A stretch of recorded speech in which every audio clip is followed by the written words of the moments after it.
السلام علیکم every one. آج میں آپ کے لیے عربی زبان کے مشہور شاعر ابوالعلا مورری کی زندگی کا ایک بہت ہی دلچسپ واقعہ لے کر حاضر ہوا ہوں۔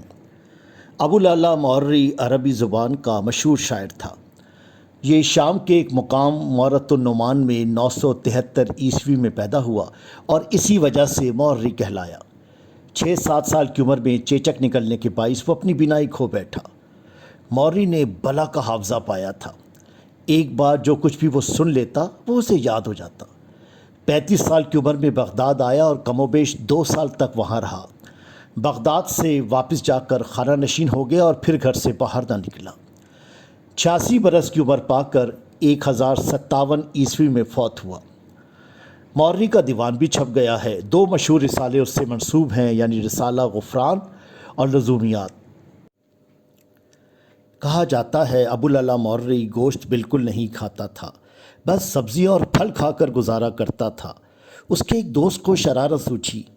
اس نے سوچا کہ اگر ایک تازہ بھنا ہوا مزیدار تیتر اس کی خدمت میں پیش کیا جائے تو عین ممکن ہے کہ اس تدبیر سے مورری جیسا چالاک آدمی اپنی قسم توڑ دے اور گوشت کھانے لگے۔ چنانچہ اس نے ایک بھنا ہوا تیتر مورری کے پاس بھیج دیا۔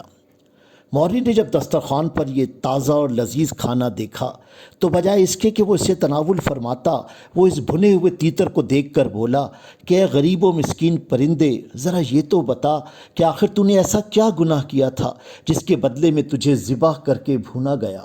افسوس تجھ پر 100 مرتبہ افسوس کہ تو شاہین نہ بن سکا اور تیری آنکھ فطرت کے اشاروں کو نہ سمجھ سکی۔ فطرت کے وہ اشارے کیا تھے؟ یعنی یہ کہ تقدیر کے قاضی نے، تقدیر کے مفتی نے ازل کے دن سے یہ فتویٰ دے رکھا ہے کہ کمزور بن کر رہنے کے جرم کی سزا اچانک سامنے آ جانے والی موت یعنی مرگ مفاجات ہے۔ جو کمزور اور بے قوت ہیں وہ اسی طرح دوسروں کا شکار ہوتے رہتے ہیں جس طرح اس تیتر کا شکار ہو گیا۔ کمزور کی قسمت میں تو یہی لکھا ہے کہ وہ کسی طاقتور کے ہاتھوں مارا جائے۔ لیکن اے تیتر، اگر تو اپنے اندر شاہین کی صفات پیدا کر لیتا، اگر اپنے اندر شاہین کی قوت پیدا کر کے بلندیوں پر پرواز کرتا تو کسی شکاری کا تیر تجھ تک نہیں پہنچ پاتا۔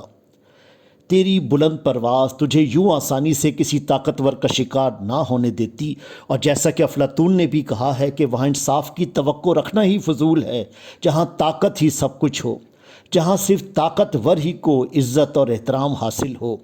علامہ اقبال نے بھی ابوالعلا مورری کے اس واقعے کو اپنی ایک نظم میں نہایت خوبصورت انداز میں بیان کیا ہے۔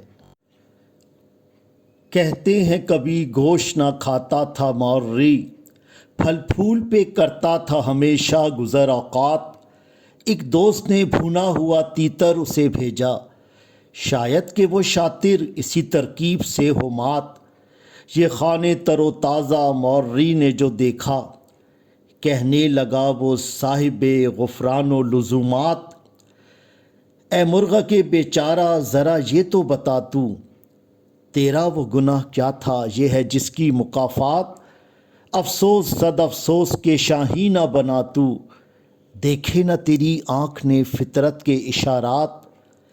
تقدیر کے قاضی کا یہ فتویٰ ہے ازل سے، ہے جرم ضعیفی کی سزا مرگ مفاجات۔ ساتھیوں، اگر آپ کو ہماری یہ ویڈیو پسند آئی ہو تو آپ سے درخواست ہے کہ ہمارے چینل جستجو اور گفتگو کو سبسکرائب کریں، لائک کریں اور شیئر کریں تاکہ ہماری ویڈیوز آپ تک بر وقت پہنچ سکیں۔ ان ویڈیوز کے بارے میں ہمیں اپنی رائے سے ضرور آگاہ کریں۔ خدا آپ سب کا حامی و ناصر ہو۔ شکریہ۔